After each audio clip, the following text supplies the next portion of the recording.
नंतर आहे सातूचा लाडू. सातू म्हणजे जव, त्याला इंग्लिशमध्ये बार्ली असं म्हणतात. हा लाडू थंड आहे पोटासाठी आणि डायजेशनसाठी चांगला. उकड्या तांदळापासून बनवलेला आहे. याच्यामध्ये आपण पोहे, काजू घातलेले आहेत आणि तांदळाचं पीठ आणि पिठी साखर. ओके, तर हे पण मस्त आहे सबस्टिट्यूट. ही गोव्याची एक स्पेशालिटी आहे, तर तुम्ही हा सुद्धा ट्राय करू शकता. आणि हेल्दी आहे, म्हणजे आपण नाश्त्याला सुद्धा हे खाऊ शकतो. हो, तुम्ही एक लाडू नाश्त्याला खाल्लात आणि त्याच्यावर पाणी प्यायलात तर तुमचं पोट भरणार आहे. म्हणजे एक 20 रुपयाचा वडापाव खाण्यापेक्षा 20 रुपयाचा लाडू तुम्ही नक्कीच खाऊ शकता, जो तुमच्या तब्येतीसाठी चांगला आणि पौष्टिक. बरोबर. म्हणजे अगदीच तेलकट खाण्यापेक्षा मग तूप खाल्लेला कधीही चांगला. हा आहे अळीवाचा लाडू. ह्याच्यामध्ये आपण ओलं खोबरं, अळीव आहे आणि गूळ आहे. हा बाळंतिणीला फार दिला जातो, तर हा रक्तवाढीसाठी सुद्धा चांगला लाडू आहे. तुम्ही हा सुद्धा ट्राय करू शकता. नमस्कार मित्रांनो, प्रणय ब्लॉग्स मुंबईमध्ये आपलं खूप खूप स्वागत आहे. पुन्हा तुमच्यासाठी मी एक नवीन ब्लॉग घेऊन आलेलो आहे. जसं की आता आपण आहे ना गणपती फेस्टिवल आणि इतर फेस्टिवल आपले आता चालू होणार आहे. त्याचबरोबर आपण आहे ना आजकाल खूप भेसळयुक्त खात असतो, जे आपल्यासाठी जंक फूड आहे किंवा ते हेल्दी नाही आहे. तर काहीतरी हेल्दी आपल्याला जर खायचं असेल ना, तर आपण कानिटकरांचे लाडू हे खाऊ शकतो. तर आज आपण आहे ना ह्याच शॉपला एक्सप्लोर करायला आलो आहे, जिथे आपल्याला पौष्टिक साधूक तुपातले पारंपरिक पद्धतीने बनवलेले लाडू इथे मिळणार आहे, ज्यांची किंमत अगदी 20 रुपयापासून ते 27 रुपयापासून स्टार्ट होते. अगदी रिझनेबल प्राईस आहे, पॉकेट फ्रेंडली, म्हणजे आपण सहज कोणीही अफोर्ड करू शकतो. आजकाल आपण खूप आहे ना जंक फूड खातो, त्याने आपल्या शरीरालाच त्रास होतो. तर आपण अशा काहीतरी गोष्टी खाऊया ज्याने आपल्या शरीराला त्याचे फायदे होतील. चला आता आपण आतमध्ये जाऊया आणि या शॉपला एक्सप्लोर करूया. तर तुम्ही सुविधाच्या लेनमधनं सरळ आलात ना, नक्षत्राच्या लाईनमधनं, तर समोर क्रॉस केलात तर इथे स्ट्रेट आलात की थर्ड राईट आपल्याला घ्यायचं आहे. इथे हनुमान ते फालुदा म्हणून शॉप आहे. त्याच लेनमध्ये समोर आलात की आपल्याला इथे कानिटकस लाडूचं दुकान इथे आपल्याला मिळणार आहे. तर समोरच तुम्ही पाहू शकता जगन्नाथ गंगाराम पेडणेकर ज्वेलर्स आहे. तर हे लँडमार्क आहे आणि अगदी त्याच्या ऑपोजिट तुम्ही पाहू शकता कानिटकस लाडूचं साजूक तुपातले पारंपरिक व पौष्टिक लाडू आपल्याला इथे मिळणार आहे. तर आता आपण आतमध्ये जाऊया आणि या शॉपला एक्सप्लोर करूया. नमस्कार मॅडम, आपल्या चॅनलवर तुमचं स्वागत आहे. तर आज आपल्या व्ह्यूअर्सला तुम्ही काय दाखवणार आहात? हॅलो, मी आज 26 प्रकारचे साजूक तुपातले लाडू दाखवणार आहे. आमच्याकडे 26 प्रकारचे साजूक तुपातले पौष्टिक लाडू आहेत, जे आपण घरी बनवतो तेही आहेत. त्या व्यतिरिक्त जे नवीन प्रकार आहेत ते पण मी आज तुम्हाला दाखवणार. हा आहे मोतीचूर लाडू. हा साजूक तुपात बनवलेला आहे. यामध्ये काजू आहेत आणि बुंदी आहे, वेलची आहे आणि सुंदर लाडू आहे. हा आहे डिंकाचा लाडू. हा डिंकाचा लाडू उपवासासाठी सुद्धा चालतो. यामध्ये डिंक आहे, खोबरं आहे, खसखस आहे, गूळ आहे आणि ड्रायफ्रुट्स आहे. दुसरा आहे बुंदीचा गुळातला लाडू. हा पण एक छान प्रकार आहे, कोकणातली स्पेशालिटी आहे ही. हा सुद्धा तुम्ही मोतीचूरला ॲज अ सबस्टिट्यूट म्हणून वापरू शकता. जर तुम्हाला गुळातला मोतीचूर ट्राय करायचा असेल तर याला गुळबुंदी म्हणतो आपण. हे मोतीचूर आणि गुळबुंदी हे दोन्ही लाडू आता गणपतीच्या सीझनमध्ये तुम्ही प्रसादासाठी घेऊ शकता, किंवा तुम्हाला प्रसाद कोणाच्या घरी न्यायचा असेल किंवा गिफ्टिंग पर्पजसाठी हवं असेल तर तरीही तुम्ही तो लाडू घेऊ शकता. हा आहे मेथीचा लाडू. हा डायबिटीजसाठी सुद्धा चालू शकतो. त्यामध्ये कणिक आहे, मेथी आहे, ड्रायफ्रुट्स आहे, डिंक आहे, गूळ आहे. हा आहे शिंगाड्याचा लाडू. शिंगाड्याचा लाडू हा उपवासाला चालतो. शिंगाडा मध्ये कॅल्शियम खूप आहे, त्यामुळे ज्यांना सांधेदुखी किंवा जॉईंट पेन्सचा त्रास असतो तो हे लाडू खाऊ शकतो. हा आहे गुळपापडी लाडू. जशी गुळपापडीची वडी असते तसाच गुळपापडीच्या वडीच्या साहित्यापासून आपण लाडू बनवलेला आहे. हा छान मऊ आहे, साजूक तुपात बनवलेला आहे. हा पण तुम्ही एक वेगळा प्रकार म्हणून नक्की ट्राय करू शकता. हा आहे सप्तधान्याचा लाडू. त्याच्यात 7 प्रकारची धान्य आहेत: तांदूळ, गहू, नंतर चणा डाळ, उडीद डाळ, नाचणी, राजगिरा आणि मूग डाळ. तर ही 7 प्रकारची धान्य पौष्टिक लहान मुलांसाठी बनवलेली आहेत. प्रोटीनने एनरिच लाडू आहे हा. आणि हा आपण साखरेत बनवलेला आहे, कारण धान्याला एक थोडी रफ टेस्ट असते, ती साखरेमध्ये जाणवत नाही, ती गुळामध्ये जाणवते. आहे बेसनाचा लाडू. हा गुळात बनवलेला आहे. बेसनाचा लाडू तर सगळ्यांनाच आवडतो, पण हा एक गुळातला प्रकार आहे आणि खूप छान आहे, वेगळा प्रकार. आणि हा आहे आपला सर्वात प्रिय बेसनाचा लाडू, जो सगळ्यांनाच आवडतो. तर याच्यामध्ये आपण बेदाणे घातले, साखर आहे आणि याला आपण साजूक तुपात बनवतो. ओके, ह्या दोघांमध्ये काय डिफरन्स आहे? फक्त गुळ आणि साखर एवढाच डिफरन्स आहे, अदरवाईज काय नाही. टेस्ट मध्ये कसं आहे, साखरेची टेस्ट थोडा गोडपणा जास्त येतो. त्याला अगदीच गोड लाडू नकोय, त्याच्यासाठी गुळाचा. ओके. हा आहे रवा बेसन लाडू. पाकातला जो असतो तो. बरोबर. ही पण एक वेगळी स्पेशालिटी आहे आपल्याकडे. नंतर आहे सातूचा लाडू. सातू म्हणजे जव, त्याला इंग्लिशमध्ये बार्ली असं म्हणतात. हा लाडू थंड आहे पोटासाठी आणि डायजेशनसाठी चांगला, तर हा पण एक वेगळा प्रकार तुम्ही ट्राय करू शकता. नंतर आहे डाएट लाडू. डाएट लाडू मध्ये आपण ओट्स वापरले, सोयाबीन वापरले, खजूर वापरले आणि कमी प्रमाणात गूळ आणि कमी प्रमाणात तूप वापरले. तर ह्याला आपण लो कॅलरी लाडू म्हणू शकतो आणि याच्यामध्ये पण ओट्स सोयाबीन असल्यामुळे प्रोटीन्स आहेत. तर ज्याला गोड नाही खायचंय, म्हणजे खूप जास्त गोड कन्झम्पशन नाही करायचंय, तो हा लाडू खाऊ शकतो. नंतर आहे राजभोग लाडू. राजभोग लाडू ही आमची एक स्पेशालिटी आहे. याच्यामध्ये कणिक, साजूक तूप, खसखस, डिंक, ड्रायफ्रुट्स आहेत, गूळ आहे. हा एक वेगळा प्रकार आहे. हा तुम्ही कमी गोड या कॅटेगरीमध्ये पण येतो आणि हा तुम्ही प्रसाद म्हणून सुद्धा कुठेही नेऊ शकता. आहे शेंगदाण्याचा लाडू, जो आपण उपवासासाठी सुद्धा वापरू शकतो. गूळ, शेंगदाणे, वेलची अशा प्रकारे आपण शेंगदाण्याचा लाडू बनवतो. आपण मस्त.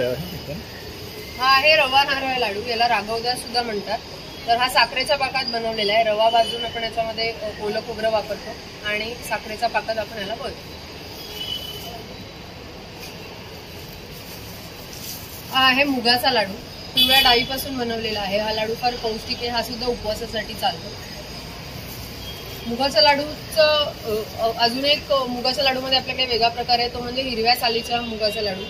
ज्याच्यामध्ये आपण सालासकटची डाळ वापरलेली आहे आणि हा लाडू सुद्धा खूप चांगला आणि पौष्टिक आणि हा लहान मुलांना सुद्धा खायला द्यायला चांगला. हा आहे ज्वारीचा लाडू.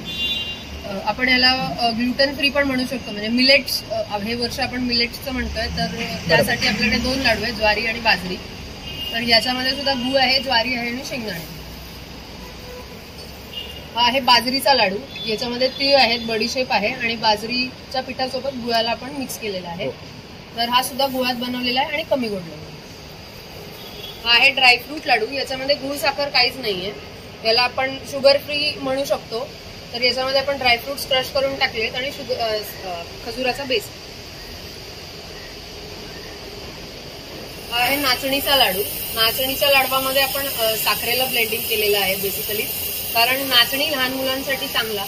तर खूप लहान मुलं याला चॉकलेट लाडू म्हणून खातात आणि हा फार फेमस आहे आमच्याकडे चॉकलेट लाडू. तर मुलांसाठी हा फेमस आहे. येस. बघू शकतात, मुलं तर तुमचं काय खात नसतील, तर अशा प्रकारे हा लाडू तुम्ही त्यांना देऊ शकतात. तो पौष्टिक पण आहे. हा आहे रवा गुलकंद लाडू. याच्यामध्ये आपण जसं राघवदास रवा नारळ लाडू आहे, त्याच्यामध्ये आपण गुलकंदाचा फ्लेवर ऍड केलेला आहे. हे पण एक वेगळी व्हरायटी आहे आणि छान आहे टेस्टसाठी. नंतर आहे आपल्याकडे साबुदाणा लाडू. हा लाडू सुद्धा उपवासासाठी चालतो. ज्याच्यामध्ये आपण साबुदाण्याचं पीठ आणि पिठी साखर वापरलेली आहे. तर हा एक उपवासासाठी, म्हणजे आपल्याकडे उपवासासाठी बेसिकली 6 लाडू आहेत. डिंक आहे, साबुदाणा आहे, शिंगाडा आहे, ड्रायफ्रूट आहे, अळीवाचा लाडू आहे आपल्याकडे अजून उपवासासाठी आणि शेंगदाण्याचा लाडू आहे. ओके, तर हे बघू शकतात, हे काहीतरी नवीन आहे साबुदाण्याचा लाडू. कारण मी सुद्धा हा फर्स्ट टाइम पाहिला आहे. कारण उपवासाला काय खायचा हा प्रश्न पडतो, त्यासाठी हा अतिशय उत्तम असा पदार्थ आहे. हा आहे तांदळाचा लाडू. हा उकड्या तांदळापासून बनवलेला आहे. याच्यामध्ये आपण पोहे, काजू घातलेले आहेत आणि तांदळाचं पीठ आणि पिठी साखर. ओके, तर हे पण मस्त आहे सबस्टिट्यूट. ही गोव्याची एक स्पेशालिटी आहे, तर तुम्ही हा सुद्धा ट्राय करू शकता. आणि हेल्दी आहे, म्हणजे आपण नाश्त्याला सुद्धा हे खाऊ शकतो. हो, तुम्ही एक लाडू नाश्त्याला खाल्लात आणि त्याच्यावर पाणी प्यायलात तर तुमचं पोट भरणार आहे. म्हणजे एक 20 रुपयाचा वडापाव खाण्यापेक्षा 20 रुपयाचा लाडू तुम्ही नक्कीच खाऊ शकता, जो तुमच्या तब्येतीसाठी चांगला आणि पौष्टिक. बरोबर. म्हणजे अगदीच तेलकट खाण्यापेक्षा मग तूप खाल्लेला कधीही चांगला. हा आहे अळीवाचा लाडू. ह्याच्यामध्ये आपण ओलं खोबरं, अळीव आहे आणि गूळ आहे. हा बाळंतिणीला फार दिला जातो. तर हा रक्तवाढीसाठी सुद्धा चांगला लाडू आहे. तर तुम्ही हा सुद्धा ट्राय करू शकता. आता मी तुम्हाला 26 प्रकारचे लाडू दाखवले. आता मी तुम्हाला त्यांच्या किमती सुद्धा दाखवते. तर ही आहे आमची प्राइस लिस्ट. 20 रुपयापासून ते 27 रुपयापर्यंत आमच्याकडे लाडू आहेत. शक्यतो लाडू 20 रुपयाचेच आहेत. अगदीच 5-7 लाडू आहेत जे तुम्हाला 23 किंवा 27 रुपयाला मिळतील. हे सगळे अफोर्डेबल लाडू आहेत. म्हणजे जसं मी मगाशी म्हणाले की एक वडापाव खाण्यापेक्षा तुम्ही नक्की एक लाडू खाऊ शकता आणि पाणी प्यायलात तर तुमचं पोट भरून जाऊ शकतं. अगदीच तुम्हाला लहान मुलांना द्यायचं डब्यामध्ये घालून तर तुम्ही एखादा लाडू देऊ शकता, किंवा वयोवृद्ध माणसं आहेत ज्यांना तुम्ही एका वेळी जास्त जेवण नाही देऊ शकत, पण एखादा लाडू पौष्टिक म्हणून तुम्ही दिलात किंवा अर्धा लाडू दिलात तरी त्यांच्यासाठी ते पोटभरीचं होऊ शकतं. तर असे आपल्याकडे म्हणून घरगुती पद्धतीने बनवलेले 26 प्रकारचे साजूक तुपातले लाडू आहेत. आपण याच्यामध्ये काहीच प्रिझर्वेटिव्ह वापरत नाही. आपण सगळे हायजीन मेंटेन करतो. आपण लाडू ठेवणं म्हणजे स्टोरेजसाठी आपण ही जी भांडी ठेवलेली आहे, त्या टाक्या ठेवलेल्या आहेत, यासुद्धा आपण आठवड्यातून 2दा वॉश करतो आणि सगळे हायजीन्स आपण फॉलो करतो हे लाडू बनवताना, जसं आपण घरी फॉलो करतो तसंच. त्यामुळे तुम्हाला कुठेही आर्टिफिशियल गोष्टी इथे दिसणार नाही, सगळंच घरगुती पद्धतीने बनवलेलं. आणि जसं आमची टॅगलाईन आहे की आमच्याकडे साजूक तुपातले पारंपरिक आणि पौष्टिक लाडू आहेत, तर त्या गोष्टीला जोपासूनच आपण हे लाडू बनवले. ओके, तर बघू शकतात खूप छान लाडू आहे. मला एक प्रश्न पडलाय, सगळे लाडू आहे ना एक साईजचे दिसतात, तुम्ही काही वेट वगैरे करून बनवता की आपला प्रत्येक लाडू वजनावर मोजला जातो. तर 45 ग्रॅमचा आपला एक लाडू आहे आणि तुम्हाला एखादा लाडू 45 ग्रॅमचा ऐवजी 46 ग्रॅमचा मिळेल, पण त्यापेक्षा कमी मिळणार नाही. तर आपण ती काळजी नक्की घेतो की आपण जेवढं चार्ज करतोय त्या क्वालिटीचंच आपण मटेरियल वापरतो आणि त्या क्वालिटीचेच लाडू आपण सगळ्यांना. तर बघू शकता प्रत्येक लाडवाची साईज तुम्हाला ना सेम दिसेल, कुठेच डिफरन्स नाही आहे.